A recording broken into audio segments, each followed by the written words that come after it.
Fala, investidor, tudo bem? Bom, mais um dia aqui atualizando uns dados no mercado financeiro e também de economia para ficar por dentro do que acontece nos investimentos. Alguns projetos aqui que em tramitação no Congresso, com um destaque aí para a desoneração da folha de pagamento, que foi vetado, um projeto vetado aí pelo presidente Lula, depois de ser aprovado tanto na Câmara quanto no Senado. E agora ele deve ser reavaliado de novo, o veto, no Senado. Né? Como esse projeto aí foi votado com ampla maioria, tanto no Congresso quanto no Senado, ele pode ser aí realmente vetado no Senado. O veto pode ser, né, vetado no, no Senado. Mais alguns outros pontos aqui também em tramitação, mas não teve mudança aí de uma semana para outra, mas que a gente pode ficar de olho aí, que pode tomar preço no mercado. Outro ponto importante no mercado americano, né, é o PIB, que saiu aí no dia de hoje. O mercado aí o dado veio um pouco acima das expectativas, 5,2%. O mercado gostou, o mercado ficou até positivo no dia de hoje, o mercado americano. E mostra aí que mesmo com a taxa alta dos juros, o mercado está bem resiliente e o controle de inflação, eles estão conseguindo controlar a inflação, mas a economia continua aí pujante. Então o mercado aí está gostando bastante do dado aí divulgado no dia de hoje. Aí o calendário, para a gente ficar de olho aí nessa semana, né, um dado aí que foi divulgado na terça-feira, o IPCA 15, veio um pouquinho acima das expectativas, 0,33, mas também o mercado ficou positivo, o mercado gostou do dado, que nada que vai afetar aí o andamento da inflação brasileira. Isso mostra aí que o Banco Central pode continuar cortando os juros, que a inflação já está aí bem controlada. Outros dados aí importantes para serem monitorados aqui, o GPM, na quarta-feira, a dívida bruta com o PIB, né, e a taxa de desemprego na quinta-feira no Brasil, aí, que são alguns destaques dessa semana. Aqui, novamente, o dado que saiu na terça-feira, né, do IPCA 15, já com o dado atualizado, de 0,33, aí a gente pode ver que a curva histórica aí, a inflação aí acedeu bastante aí, justamente aí por causa dos juros altos aqui no Brasil. Então a gente já está bem próximo aí de entrar na banda das expectativas aí da banda superior estipulada. Né? Então mostra aí que o Banco Central pode continuar cortando os juros, que a inflação aqui no Brasil já está bem controlada. Seguindo aqui alguma comparação de como são as projeções de um ano para outro, né? Aqui no dia 30 de dezembro, o que eram as expectativas, conforme o Boletim Focus, para o ano de 2023 e como é que elas estão hoje, né? A gente pode tomar a ideia aqui que esses dados aqui são para o investidor tomar um norte, mas que ele pode mudar durante o ano, né? Conforme a mudança aí, conforme a evolução aí dos dados econômicos, as projeções podem ir mudando e consideravelmente. Né? O IPCA, que tinha uma previsão aí para o ano de 2023 de 5,31, hoje a gente está com 4,53. Aí mesmo aí com dois países em guerra, no mundo afora, o Brasil conseguiu controlar a inflação, acima até das expectativas. O PIB, né, que era uma projeção de 0,8%, foi uma das surpresas aí, muito puxado pelo agronegócio brasileiro. Aí, hoje a gente está com 2,84%. Foi uma das surpresas aqui das previsões de um ano para cá. O câmbio, a projeção fechou o ano em 5,27. Hoje a gente está com a previsão de 5, mas com o dólar hoje atual até abaixo de 5, 4,90 aproximadamente. A Selic era uma previsão de fechar o ano com 12,25, hoje a gente está com a previsão aí de fechar o ano com 11,75%. E aqui também o IGPM aqui embaixo. Aqui nessa coluna a gente pode ver a projeção para 2024, né? Mas de novo, são dados, uma projeção, mas esses dados aí podem ter mudanças significativas nos próximos 12 meses. É mais para o investidor tomar um norte, né, nas suas decisões, mas que realmente não pode não se concretizar. Aqui a gente vê realmente como foi o início do ano, né, no Ibovespa e como ela está hoje. O Ibovespa aí subiu 14,64%. Estatisticamente, nos anos aí que o Brasil teve queda de juros, não só o Brasil, né, os mercados de renda variável, normalmente quando tem queda de juros, tende a ter uma performance positiva. Então, o mercado aí de renda variável aí passou de 109 mil para 125 mil hoje, né, em torno de 14%. Esse movimento ainda de queda de juros, ele vai continuar, ele teve só um início agora nesse ano, mas ele vai continuar aí, pelas previsões, no ano de 2024 e também do ano de 2025. Então, isso favorece aí, continua favorecendo os mercados de renda variável, como ações e fundos imobiliários, por exemplo. O dólar, né, teve no início do ano 5,58, hoje a gente está aí em 4,87, aí uma queda de 12%, né, outro cenário positivo. O minério de ferro aí que vale aqui um destaque, ele teve aí uma variação positiva de 13,65, mas por que o minério de ferro, essa commodity, é tão importante aqui para o Brasil? Justamente por causa da Vale. Né? A Vale é um dos principais players de minério de ferro do mundo e, e também tem um peso muito grande aqui no mercado, no Ibovespa. Então, o preço do minério de ferro tende a movimentar aí a economia do Brasil. Como destaque aqui, a gente pode entender por que o mercado de minério de ferro subiu nesse ano. Né? Aqui a gente tem o mercado chinês, né? Os estoques, nesse gráfico aqui a gente pode ver que os estoques nessa linha azul escura, elas estão nas mínimas históricas, então, e as importações da China estão nas máximas desde 2015, também pela essa linha azul escuro, então isso faz favorecer o preço do minério de ferro, tanto pelos estoques chineses estarem baixos e as importações estarem pujantes aí para o mercado, principalmente para o mercado imobiliário chinês.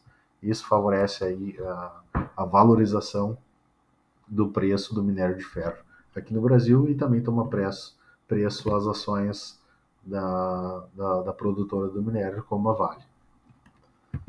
Seguindo aqui, no petróleo, preço do petróleo, mesmo num cenário aí bem conturbado global, com duas guerras em andamento aí, como a guerra da Rússia e em Israel, né?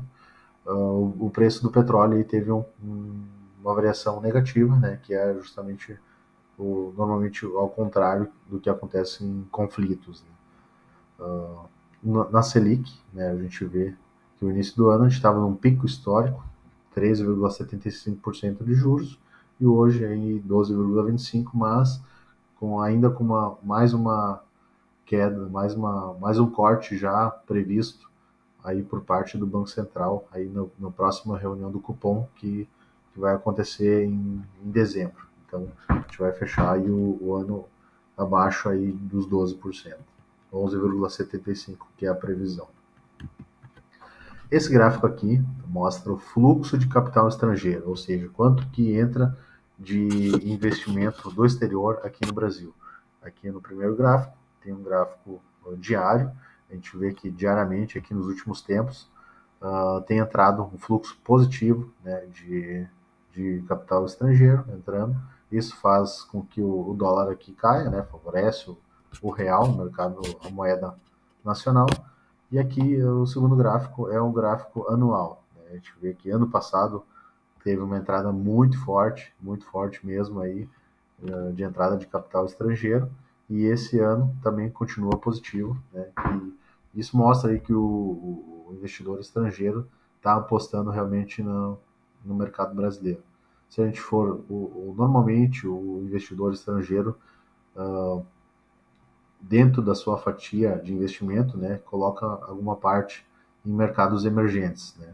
E comparando o Brasil com outros pares de mercado emergente, a gente pode ver que o Brasil está bem posicionado. Por exemplo, outros pares como a Rússia, né? A Rússia está em guerra, então é um país aí difícil de se investir. A China está num momento aí complicado, não tem dados muito confiáveis, então o mercado investidor global acaba não aportando muito na China.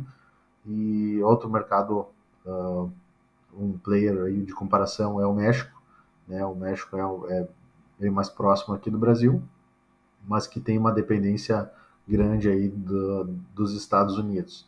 Então, se acontecer, pode ser uma das previsões aí, é uma recessão americana, isso pode ser também um motivo aí de preocupação aí para investimentos no México. Então, o que sobra aí o Brasil também tem seus problemas, né? Tem seus, assim como os outros países emergentes, mas o Brasil está bem posicionado aí em questão desses países comparativos, né? Então, por isso que a gente vê a entrada de bastante fluxo de capital estrangeira aqui no Brasil.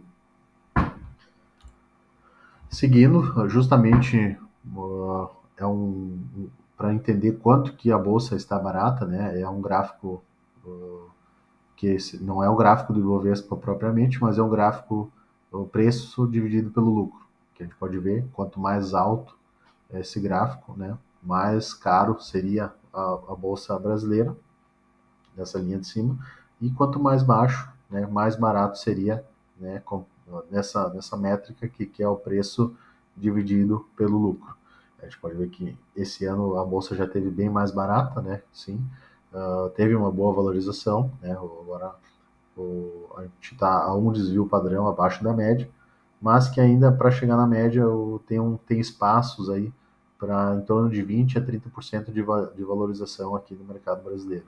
Então, e justamente, estatisticamente, como eu falei, anos de queda de juros, como a gente começou agora, né, e tende a estender essa queda de juros aí para 2024 e 2025, são anos que sempre aconteceu e que foi positivo aí para a bolsa de valores. E como a bolsa está muito barata e mais uma métrica, né, comparação entre outros players também de mercado emergente, o Brasil está bem posicionado e são nesses momentos aí que quem faz alocações aí no mercado de renda variável que fazem bons negócios, né?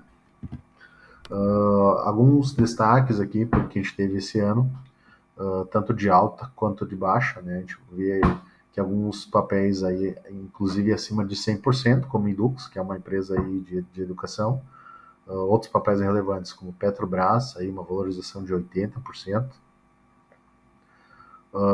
assim como bancos também, um setor que subiu bastante, o Banco do Brasil subiu 81%, e aqui a gente pode ver também Banco BTG, 42% no ano. Então, aí, alguns papéis aí que subiram bastante, mas que ainda tem bastante oportunidades, né? Alguns papéis aí que ficaram para trás nessa subida, nesse início de subida aí do Ibovespa. A gente vê setores aí que sofreram bastante, principalmente varejo, né? Justamente pelos juros altos aqui no Brasil. O varejo é um setor que sofre bastante. E a gente vê alguns papéis aqui que foram um dos que mais caíram, por exemplo, Arezo, Carrefour, Magazine Luiza, Casas Bahia, Pets, né, e Açaí. Um setor aí que está bem presente aí nesses destaques que foram as maiores quedas aí desse ano. Isso, né, normalmente com uma economia controlada, os juros caindo, né, tende a se reverter. Então, pode ser que a gente ache boas oportunidades desses papéis aí que ficaram para trás, mas precisa ter uma boa assessoria, né, um bom estudo, e a gente tem todo esse suporte em conjunto aí com o Banco BTG para fazer boas avaliações. Então, pode ter boas oportunidades ainda no mercado de renda variável. Então, esses são os principais destaques aí dessa semana que a gente precisa ficar de olho, né? E a gente vê que tem muitas oportunidades aqui de investimento, e não só de renda variável, que é o foco aqui, mas também de renda fixa. A gente pode ver aqui que o início do ano a gente estava em 13,75%.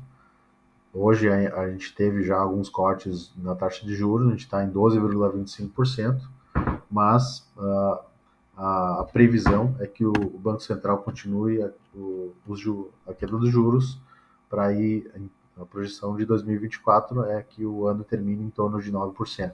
Então, quem aproveitar nesse momento aí fazer, por exemplo, taxas pré-fixadas e travar a taxa mais alta que a gente tem hoje, né? Enquanto a Selic estiver caindo, o investidor vai estar com um, um rendimento contratado aí por um período maior, com a taxa mais gorda que a gente tem hoje. São estratégias que a gente recomenda fazer por um período pelo menos um pouco maior, de 1 ano, 2 anos, 3 anos, ou se o investidor tiver disponibilidade, um período até maior que isso, porque ele trava essa taxa que a gente tem, que a gente prevê que daqui para frente já não vai ter essas oportunidades. Então, são várias possibilidades aí que o investidor pode ter para fazer até uma diversificação na carteira, tanto em renda fixa quanto em renda variável. É isso aí, pessoal. São os dados importantes que a gente vê para essa semana. Se alguém quiser mais informações, quer saber como investir, quer fazer um planejamento financeiro, a gente fica à disposição aí para ajudar todo mundo. Certo, pessoal? Bons investimentos aí, bons negócios. Forte abraço.